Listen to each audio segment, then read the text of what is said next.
बरसात का मौसम हमेशा से ही किसानों और गरीबों के लिए उम्मीदों की तरह होता है। जब आसमान से बूंदें गिरती हैं तो सूखी धरती मुस्कुराने लगती है, बीज अंकुरित होते हैं और जीवन में नई ताजगी आ जाती है। लेकिन कभी-कभी यही बारिश गरीबों के लिए वरदान की जगह अभिशाप भी बन जाती है। यह कहानी है गांव रामपुर की, जहां एक गरीब परिवार और पूरा गांव बारिश से जूझते हुए जीवन का असली अर्थ समझता है। रामपुर गांव नदी किनारे बसा हुआ था। गांव छोटा था और ज्यादातर लोग मजदूरी और खेती से अपना गुजारा करते थे। खेतों में पानी की बहुत कमी रहती थी, क्योंकि बरसों से बारिश ढंग से नहीं हो रही थी। गांव में एक गरीब किसान रहता था, रामदास। उसके पास सिर्फ आधा बीघा जमीन थी, जिसमें वह सब्जी उगाकर गांव में बेचता और किसी तरह परिवार का पेट पालता। उसके परिवार में पत्नी सीता, बेटा गुड्डू 10 साल और बेटी गुड़िया 7 साल थी।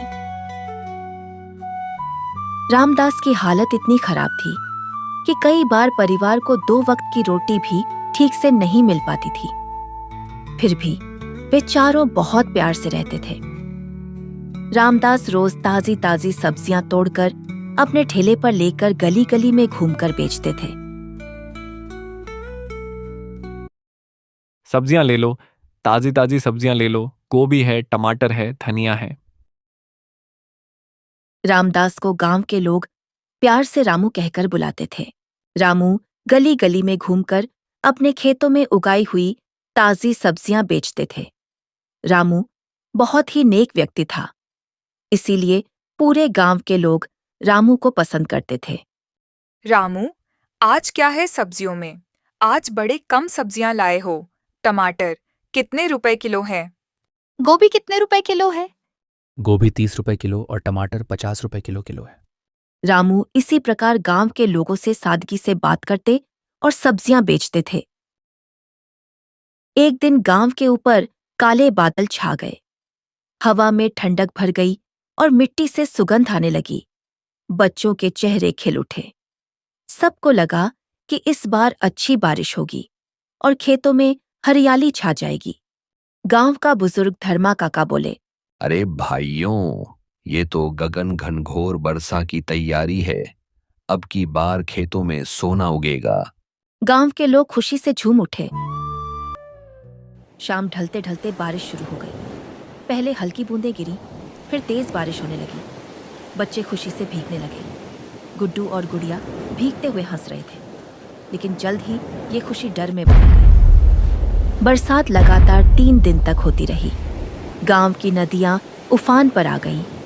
खेतों में खड़ी फसलें डूब गईं। कई कच्चे घर ढह गए। हे भगवान, ये कैसी बारिश है? हमने तो बरसों से बरसात का इंतजार किया था, लेकिन अब यही बारिश हमें तबाह कर रही है। रामदास का छोटा सा घर भी पानी से घिर गया। छत से पानी टपकने लगा और मिट्टी की दीवारें भीगकर कमजोर पड़ गईं। सुनिए जी, यह दीवार तो पूरी तरह से कमजोर हो गया है। बच्चों को लेकर कहीं सुरक्षित जगह पर चलिए। सीता, तुम परेशान मत हो, भगवान हमारी परीक्षा ले रहे हैं। भगवान पर भरोसा रखो, सब ठीक हो जाएगा। मैंने सुना है गांव के बहुत सारे लोगों ने गांव के पंचायत भवन में शरण ली है। चलिए, हम भी बच्चों को लेकर पंचायत भवन में बरसात थमने तक रहेंगे। बरसात 5वें दिन भी नहीं रुकी। गांव की गलियां नदी जैसी बन गई।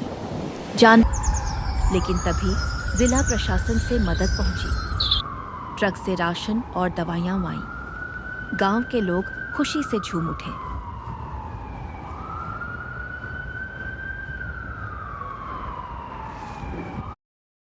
रामदास ने अपने बच्चों को खाना खिलाया। बच्चों के चेहरे पर फिर से मुस्कान लौट आई। कई दिनों से भूखे गांव के लोगों ने भरपेट खाना खाया। जिला प्रशासन के द्वारा खाने के साथ साथ दवाइयां का भी प्रबंध कराया गया था। साथ ही कई अनुभवी डॉक्टरों का टीम भी वहां पहुंचा, जिससे बीमार व्यक्तियों का इलाज किया जा सके। बारिश ने गांव वालों को बहुत नुकसान पहुंचाया, लेकिन एक बड़ा सबक भी दिया। सिर्फ अपने लिए जीना पर्याप्त नहीं है, मिलकर जीना ही असली ताकत है। गांव के सभी लोग मिलकर अपने घरों को दोबारा बनाने लगे। जो अमीर थे, उन्होंने गरीबों की मदद की। जो मजदूर थे, उन्होंने बिना मेहनताना लिए काम किया। कुछ महीनों बाद खेतों में हरियाली लौट आई। सब्जियां और अनाज लहलहा उठे। गांव में खुशहाली का माहौल बन गया। रामदास का परिवार भी खुश था। गुड्डू और गुड़िया ने फिर से स्कूल जाना शुरू कर दिया। गांव में सभी लोग समझ चुके थे कि असली बरकत सिर्फ बारिश से नहीं आती, बल्कि इंसान की एकता और सहयोग से आती है।